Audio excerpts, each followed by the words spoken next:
Fieles católicos que asistieron el domingo a la Plaza de San Pedro en el Vaticano para la oración del Ángelus celebraron los 10 años de pontificado de Francisco. Jorge Mario Bergoglio se convirtió en papa el 13 de marzo de 2013. Los 10 años del jesuita argentino al frente de la Iglesia Católica han estado marcados por su popularidad entre los feligreses y su voluntad reformista. Es un papa adapto a questi tempi.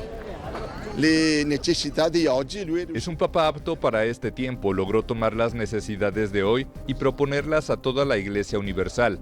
Y esta es una intuición muy bella que tuvo, iluminado por el Espíritu Santo. Ahora le está dando a la Iglesia el empujón hacia adelante para el futuro.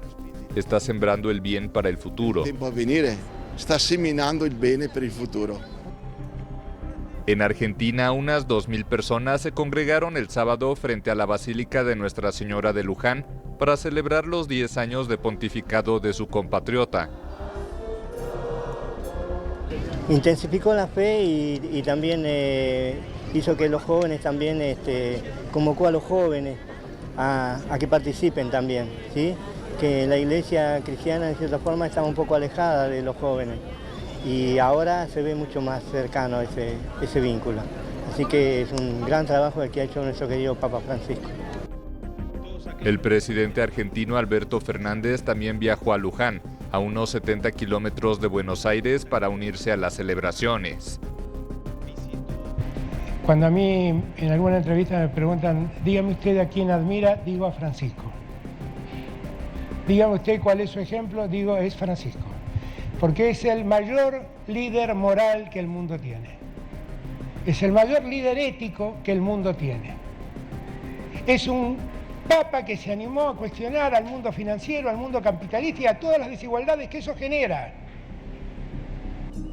Los fieles argentinos consideran que al papa de 86 años le hace falta visitar su país. Algunos también reclaman medidas más firmes para los escándalos de abusos sexuales dentro de la Iglesia. Nicaragua se plantea la posibilidad de suspender sus relaciones diplomáticas con el Vaticano. Así lo informó el domingo el Ministerio de Relaciones Exteriores en un comunicado, luego de que el Papa Francisco calificara al gobierno de Daniel Ortega de dictadura grosera. El pontífice declaró en una entrevista con el portal argentino Infobae que Ortega tiene un desequilibrio y dijo que su administración tiene tintes de dictadura comunista o hitleriana. Tras la entrevista difundida el viernes, el cardenal Leopoldo Brenes abogó en Managua por el diálogo entre el gobierno y la Iglesia Católica. Es muy difícil decir cuándo comienza el diálogo, cuándo termina. Yo siempre creo que el diálogo y el trabajo que tenemos que hacer es como esa gotita de agua, O sea, la gota de agua, yo siempre digo, no rompe la piedra por la fuerza, sino por la constancia. Y creo que nosotros en Nicaragua hemos tenido situaciones muy difíciles. Ya en los años 80 vimos situaciones muy difíciles y nadie pensaba que podíamos solucionarlas. Durante la entrevista, el Papa argentino hizo referencia, aunque sin nombrarlo, al obispo Rolando Álvarez, condenado en febrero a 26 años de prisión por menoscabo a la integridad nacional, entre otros cargos. El obispo de Matagalpa estaba detenido desde agosto por conspiración y rechazó ser deportado a Estados Unidos con otros 222 opositores excarcelados y expulsados del país por ser considerados traidores a la patria. El gobierno de Ortega, en el poder desde 2007, es blanco de críticas por la deriva autoritaria contra la oposición, incluidas organizaciones de derechos humanos y vinculadas a la Iglesia Católica. Avanza la polémica reforma de pensiones en Francia. El Senado aprobó el sábado el proyecto de ley impulsado por el presidente Emmanuel Macron. La votación se saldó con 195 senadores a favor y 112 en contra. Se trata de un paso clave para la puesta en vigor de la reforma, que aún debe ser votada en la Asamblea Nacional, la Cámara Baja del Parlamento francés, posiblemente el jueves. La sesión legislativa coincidió con una nueva jornada de protestas en contra de la iniciativa de ley, en la que participaron cientos de miles de personas, aunque con una convocatoria menor que en semanas anteriores. Según los sondeos, 2 de cada 3 franceses se oponen al plan del gobierno de retrasar la edad de jubilación de 62 a 64 años para 2030, y adelantar a 2027 la exigencia de cotizar 43 años y no 42 como hasta ahora para cobrar una pensión completa. El rechazo se ha plasmado en las protestas, pero también en huelgas en los transportes y el sector de la energía.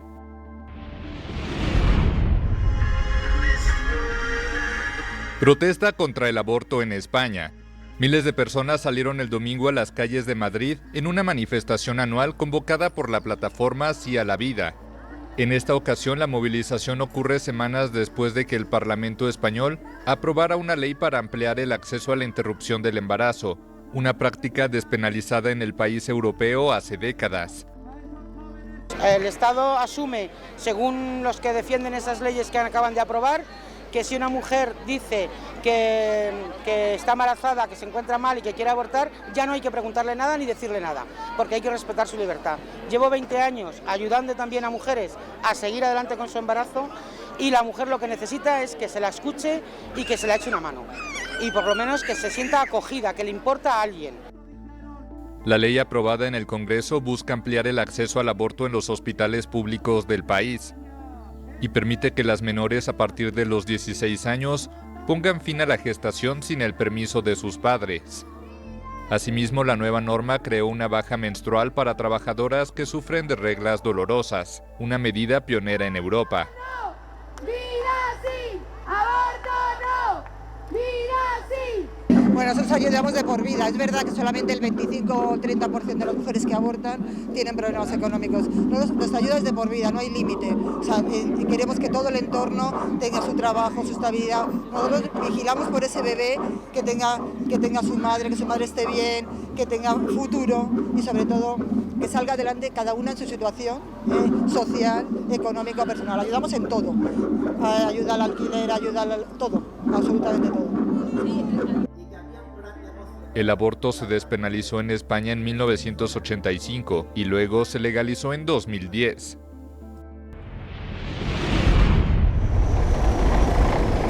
El ejército ucraniano seguía defendiendo el domingo la ciudad de Bakhmut del avance ruso.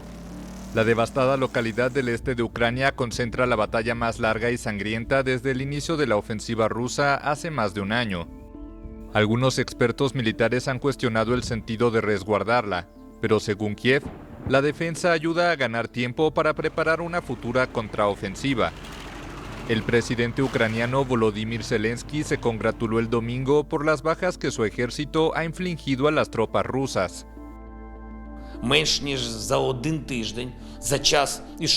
En menos de una semana, desde el 6 de marzo, tan solo en el sector de Bakhmut, han logrado eliminar a más de 1.100 soldados enemigos, que son pérdidas rusas irreversibles, ahí cerca de Bakhmut. Adicionalmente, hay al menos 1.500 pérdidas sanitarias del enemigo. Son heridas que impiden seguir combatiendo. Además, docenas de unidades de equipo enemigo han sido destruidas.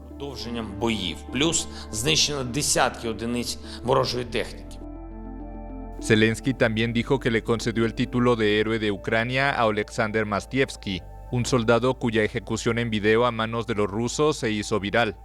Ucrania pidió a la Corte Penal Internacional investigar el caso. A lo largo del conflicto, Moscú y Kiev se han acusado mutuamente de haber matado a prisioneros de guerra.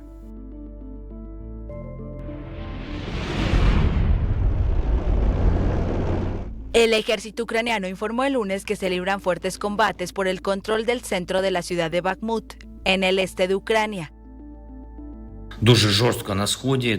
La situación en el este es muy dura, muy dolorosa. Necesitamos destruir el poder militar del enemigo, y lo haremos. Bilogorivka y Marinka, Avdiivka y Bakhmut, Bugledar y Kamyanka y todos los demás lugares donde se decide nuestro futuro y se lucha por el futuro de todos los ucranianos.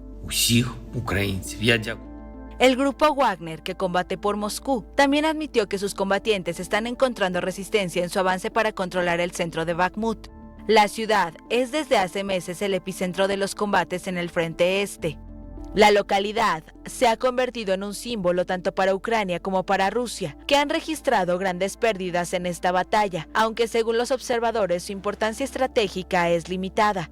Las autoridades ucranianas también advirtieron que si la ciudad cae, las fuerzas rusas tendrán una mejor vía para adentrarse en la región de Donetsk, en el este, que el Kremlin anexionó el año pasado. En estas últimas semanas, los rusos han ido ganando terreno alrededor de Bakhmut. El ataque de Rusia también ha traído consecuencias devastadoras para los niños en orfanatos ucranianos, con miles de menores trasladados a territorios ocupados o a Rusia, según advirtió el lunes la ONG Human Rights Watch. Desde el inicio de la invasión, más de 4.500 jóvenes ucranianos que estaban en orfanatos o familias de acogida fueron desplazados al extranjero, según explicó la ONG. Las importaciones de armas en Europa crecieron un 93% en 2022. Eso indica un informe del Instituto Internacional de Estudios para la Paz de Estocolmo, publicado el lunes, que atribuye el aumento principalmente al suministro masivo hacia Ucrania, pero también al incremento en los gastos militares en otros países como Polonia y Noruega. Sin duda se remonta a las decisiones que los estados europeos han tomado sobre el aumento de sus capacidades militares después de la invasión rusa de Ucrania en 2014. Tras la anexión de Crimea, vemos que los estados europeos ya decidieron entonces aumentar sus adquisiciones de armamento pesado. Pero por supuesto, en 2022 vemos una mayor aceleración de ese proceso en el que los estados europeos quieren tener más armas y quieren tenerlas más rápido.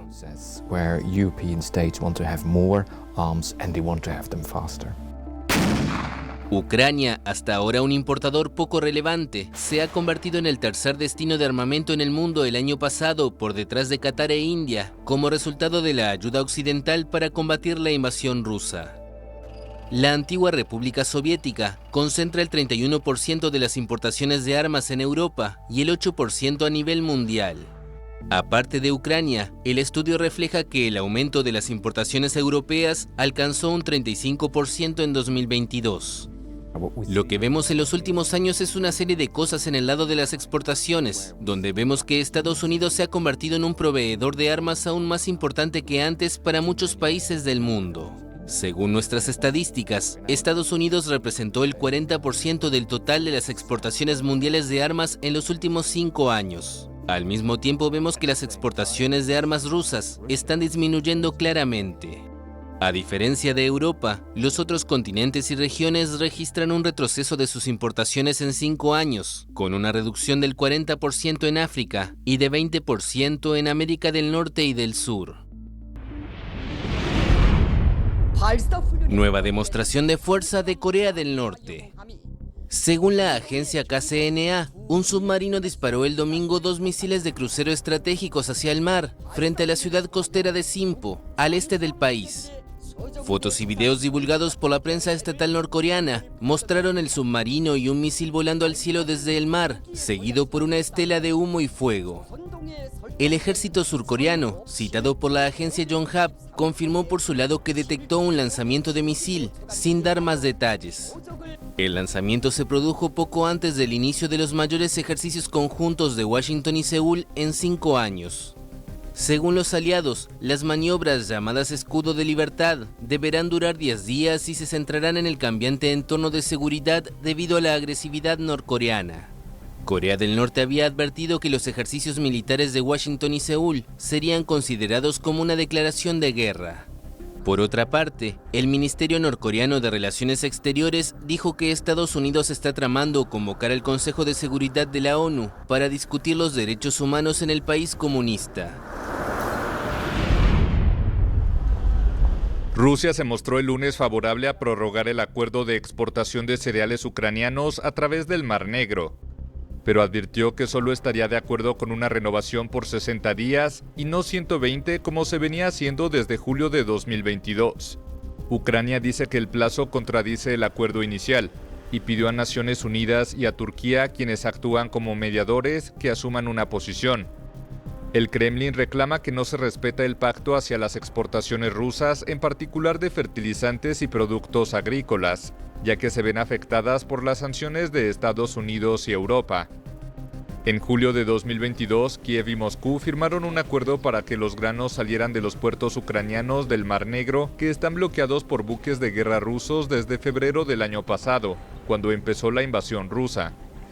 El pacto fue cerrado por 120 días y renovado en noviembre para un mismo periodo que termina el 18 de marzo. Las partes quieren evitar una crisis alimentaria mundial provocada por el conflicto.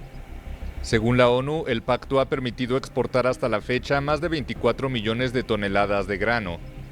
China es el primer destinatario de las exportaciones realizadas en el marco del acuerdo, seguida de España y Turquía.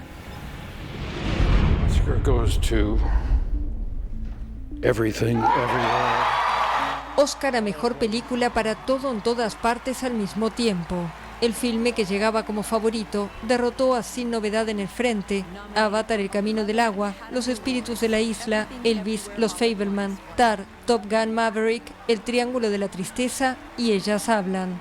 La disparatada cinta de ciencia ficción fue así la gran ganadora de la noche del domingo con 7 estatuillas, venciendo en las principales categorías. Y sus directores Daniel Kwan y Daniel Scheinert se alzaron con el premio a Mejor Dirección.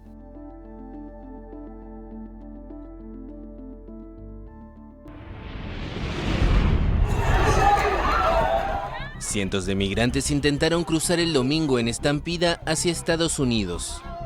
Las personas, mayoritariamente venezolanas, se congregaron alrededor del mediodía en el puente internacional Paso del Norte Santa Fe, uno de los que comunican la mexicana Ciudad Juárez con suelo estadounidense.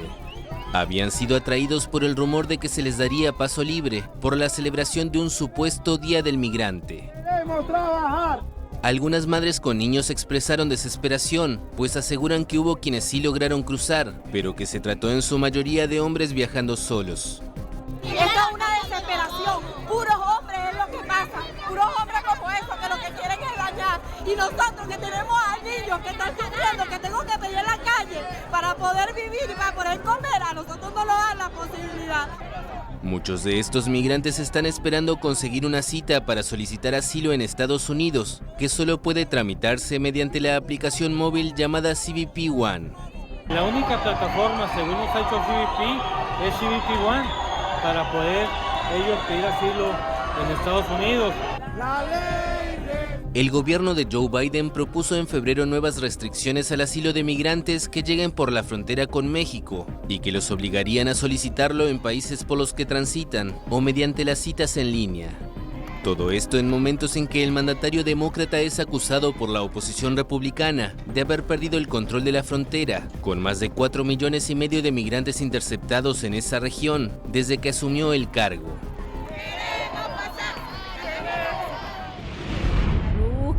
Boa tarde. El presidente de Brasil, Luis Inácio Lula da Silva, abogó el lunes por la protección de las tierras indígenas y pidió a su gobierno acelerar el proceso de demarcación de estos territorios protegidos. Pedí al ministerio y a la FUNAI que me muestren todas las tierras que están listas para ser demarcadas, porque necesitamos demarcarlas pronto, antes de que las personas se apoderen de ellas. Es común que en la Amazonía brasileña individuos usurpen tierras para deforestarlas y luego las reclamen oficialmente usando documentos falsos. Lula aseguró que la aprobación de nuevas tierras indígenas contribuirá a la protección del clima. Os indígenas não estão ocupando terra. Los indígenas no están ocupando tierras de nadie, solo están luchando para recuperar lo que era suyo y los invasores les quitaron desde 1500 y les vienen quitando pedazos de tierra que les pertenecían. Pedaços de terra que pertencia a vocês. En Brasil viven unos 800,000 indígenas, la mayoría en reservas ambientales que ocupan el 13,75% del territorio nacional. Tras su regreso al poder en enero pasado, Lula movilizó a las agencias de protección ambiental en un marcado contraste con su predecesor Jair Bolsonaro, quien prometió que no cedería un centímetro más a las tierras indígenas. Durante su mandato, la deforestación anual promedio en la Amazonía aumentó un 75% respecto a la década anterior. El presidente de México, Andrés Manuel López Obrador, defendió el lunes a su país ante las alertas que emitió Estados Unidos para que sus ciudadanos eviten viajar o extremen precauciones en 30 de los 32 estados mexicanos. Es más seguro México que Estados Unidos. Y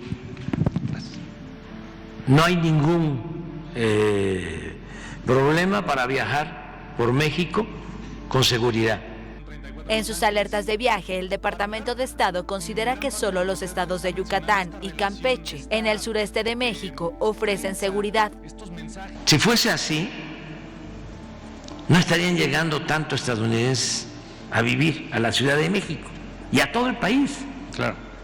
En estos últimos años es cuando más estadounidenses han llegado a vivir a México. Las expresiones de López Obrador se producen luego de que el pasado 3 de marzo, 4 estadounidenses fueron secuestrados en la ciudad fronteriza de Matamoros, en el estado de Tamaulipas, por presuntos narcotraficantes. 2 murieron mientras que otro tiene una herida en una pierna. Tras el secuestro, legisladores republicanos propusieron que Estados Unidos use el ejército para combatir a los cárteles de la droga, donde quiera que estén. López Obrador afirmó que hay una campaña contra México de parte de los políticos conservadores estadounidenses. Y Washington también recordó la alerta de viaje a Tamaulipas, cuyas carreteras han sido escenario de múltiples delitos en los últimos años.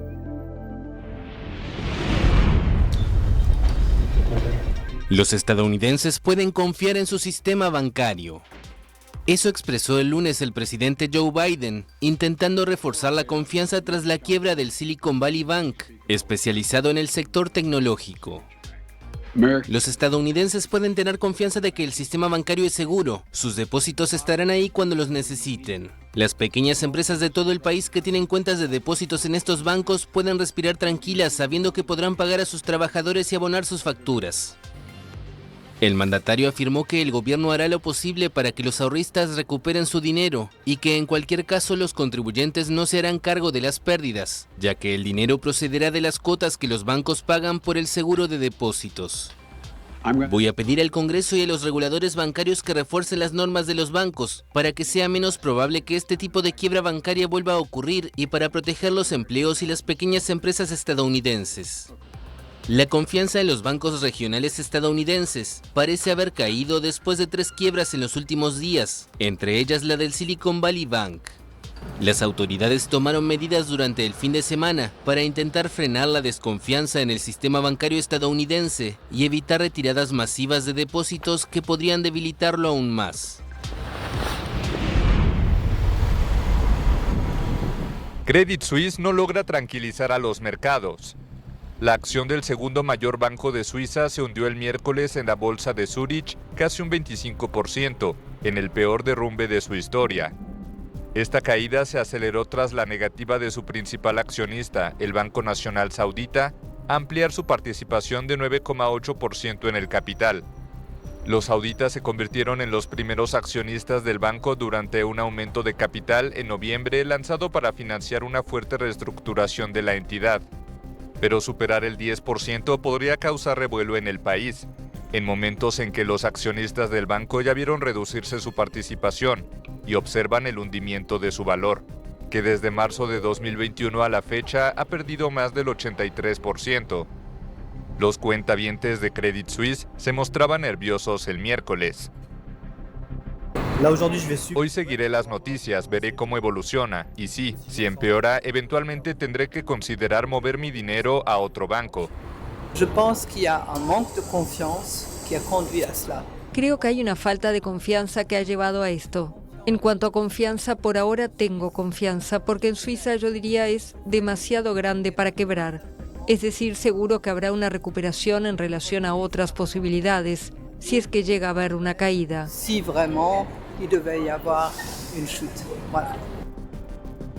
El descalabro de Credit Suisse se produce luego de la quiebra del banco californiano Silicon Valley Bank, por una ola de retiros masivos de sus clientes que dejó al establecimiento en dificultades para salir a flote por sí solo.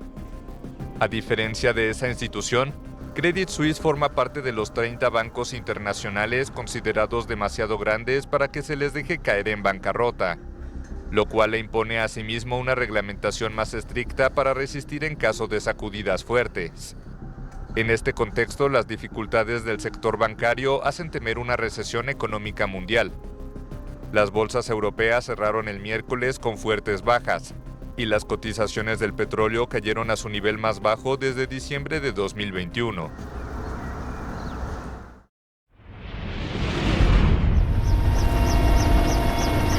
Al menos 59 personas han muerto, incluidos 2 niños, y más de 12.000 quedaron damnificadas por la actual temporada de lluvias en Perú. El Instituto Nacional de Defensa Civil, INDECI, informó el domingo que más de 1.300 viviendas han sido destruidas y 3.100 quedaron inhabitables. Las autoridades precisaron que el balance comprende a 24 de las 25 regiones del país.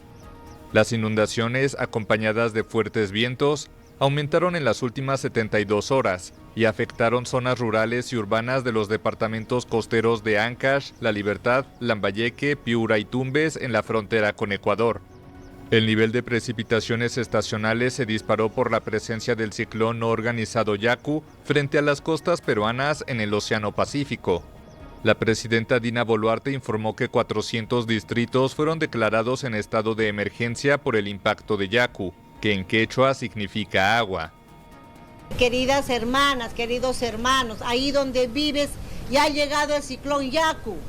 Cualquier otro ciclón, ya sea la corriente del niño o la niña, va a pasar por allí porque es el cauce natural del río. Tenemos que trasladarnos a otro lugar donde no te afecte en adelante esta situación de desastre natural. El desplazamiento de Yaku, que se encuentra a unos 500 kilómetros de la costa peruana según el Servicio de Meteorología, activó una alerta de lluvias intensas en Lima, donde es raro que se registren precipitaciones. La presencia de este tipo de ciclón está asociada al fenómeno climático El Niño, que causa el sobrecalentamiento de las aguas en el Pacífico sudamericano, golpeando principalmente las costas de Perú y Ecuador.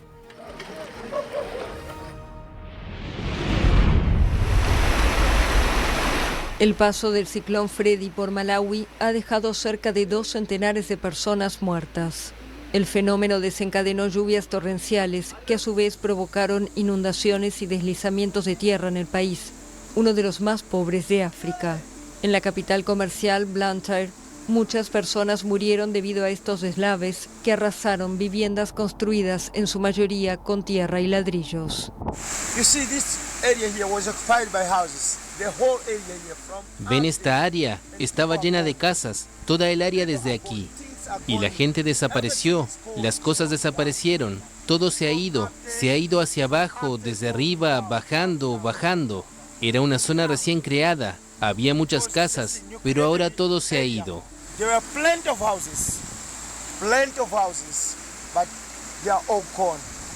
Las autoridades estiman que en total cerca de 59.000 personas han sido afectadas por el ciclón y más de 19.000 quedaron desplazadas tras la destrucción o inundación de sus casas. Y el balance podría aumentar aún más a medida que avanzan las labores de rescate. Freddy se formó al noroeste de Australia y golpeó por primera vez el sur de África a finales de febrero. Tras una trayectoria poco común en bucle, volvió a tocar tierra en Madagascar la semana pasada. Según la Organización Meteorológica Mundial, Freddy podría convertirse en el ciclón tropical más duradero jamás registrado. El récord ahora lo tiene el tifón John, que duró 31 días en 1994.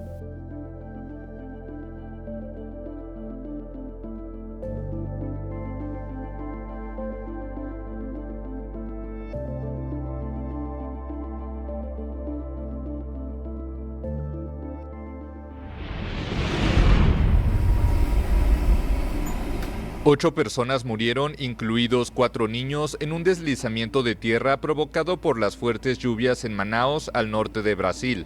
Los bomberos informaron que evacuaron a más de 70 personas con vida y que continuaron a lo largo del día con la búsqueda de desaparecidos. La alcaldía de Manaus detalló que al menos 11 casas quedaron enterradas por la avalancha de lodo en el barrio popular Jorge Teixeira, erigido en la ladera de una colina en el oeste de la mayor ciudad de la Amazonía brasileña. Según las autoridades, hay más de 1.000 zonas con construcciones en laderas de colinas y montes en la ciudad, incluyendo 62 consideradas de alto riesgo. Se estima que en Brasil 9,5 millones de personas viven en áreas de riesgo amenazadas por deslizamientos o inundaciones. El país sudamericano sufre temporales devastadores cada vez más frecuentes, un fenómeno que los especialistas atribuyen al calentamiento global y a un urbanismo descontrolado.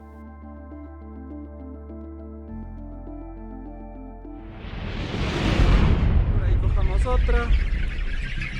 La influenza aviar se expande en América Latina. Desde que se reportaron los primeros casos en octubre de 2022, numerosos países han detectado animales enfermos, entre ellos México, Honduras, Guatemala, Panamá, Cuba, Ecuador, Perú, Venezuela, Bolivia, Chile, Uruguay y Argentina. La enfermedad llegó a la región a través de aves migratorias y se ha diseminado de norte a sur y de oeste a este, provocando la muerte de aves silvestres, pero también de lobos marinos. Se esparció además a aves de consumo familiar y de corral. En esta granja de aves de Mar del Plata, en Argentina, el panorama es desolador. Casi 20.800 pollos fueron sacrificados o murieron tras contraer la gripe. Las aves migratorias son las que portan este tipo de virus. Ingresaron a Argentina por Jujuy. Hay dos corrientes migratorias, una atlántica y otra del Pacífico. Y la corriente del Pacífico fue la que ingresó a través de Jujuy y fueron las primeras detecciones positivas de influenza aviar de alta patogenicidad en aves silvestres y aves de traspatio. En total, unos 240.000 pollos murieron o fueron sacrificados en granjas argentinas. Y desde que se reportó el primer caso a comienzos de marzo, el país suspendió la exportación de productos avícolas. En Argentina no hay vacunas aprobadas contra esta enfermedad, pero autoridades sanitarias y representantes de cámaras empresariales trabajan con los laboratorios para contar con vacunas en corto plazo.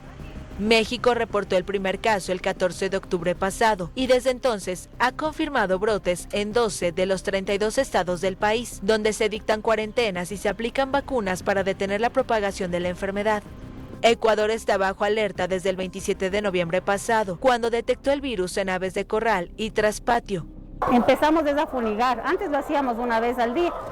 Con la enfermedad empezamos a fumigar 2 hasta 3 veces al día.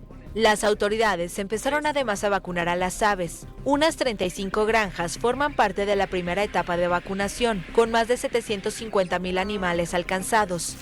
Por su parte, Perú declaró en noviembre una alerta sanitaria por 6 meses. En este país, el brote afecta no solo a aves, sino también a lobos marinos.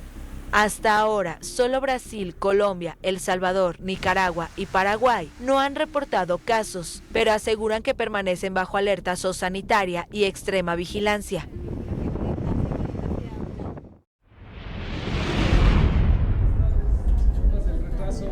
Crisis diplomática entre Argentina y Ecuador.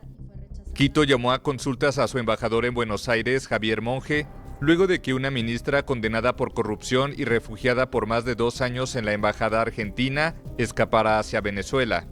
Además, declaró persona non grata al embajador argentino en Quito, Gabriel Fuchs. Nos apena mucho llegar a este punto, pero las inconsistencias en algunas de las informaciones relacionadas a la situación de la señora María Ángeles Duarte nos han hecho tomar esta decisión en un momento donde esperábamos que las relaciones entre estados se basen en la confianza mutua. María de los Ángeles Duarte, quien fue ministra de Transporte y Obras Públicas durante el gobierno de Rafael Correa, está condenada a 8 años de cárcel por el delito de cohecho, que es imprescriptible en Ecuador. La exfuncionaria permaneció refugiada en la Embajada de Quito desde agosto de 2020 en compañía de su hijo menor de edad de padre argentino. Ese país le había ofrecido asilo, pero el gobierno ecuatoriano le negó en diciembre un salvoconducto para salir. Entonces Duarte escapó de Quito, huyó hacia Venezuela y se presentó en la Embajada de Argentina en Caracas sin explicar sobre cómo llegó al país ni si la acompañaba su hijo. Ecuador cuestionó a Argentina por inconsistencias en sus explicaciones y por negarse a entregar videos de las cámaras de seguridad de la embajada. Argentina dijo recibir con sorpresa y profunda tristeza la decisión de Ecuador, y también declaró persona non grata al embajador ecuatoriano en Buenos Aires.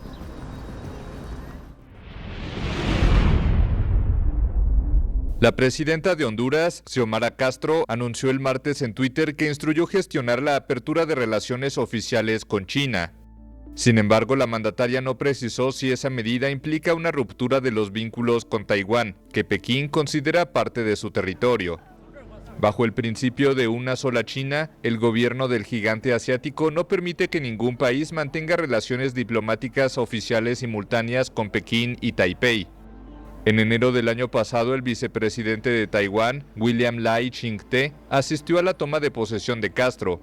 Inmediatamente después, el canciller Eduardo Reina anunció que continuaban las relaciones con Taiwán. Esta isla, con un gobierno democrático que reclama su autonomía, vive bajo la amenaza constante de una invasión. China ha advertido reiteradamente su intención de retomar el control del territorio, incluso por la fuerza. Pekín y Taipei se separaron en 1949, tras el triunfo de las fuerzas comunistas en la Guerra Civil China y la huida de Chiang Kai-shek a Taiwán.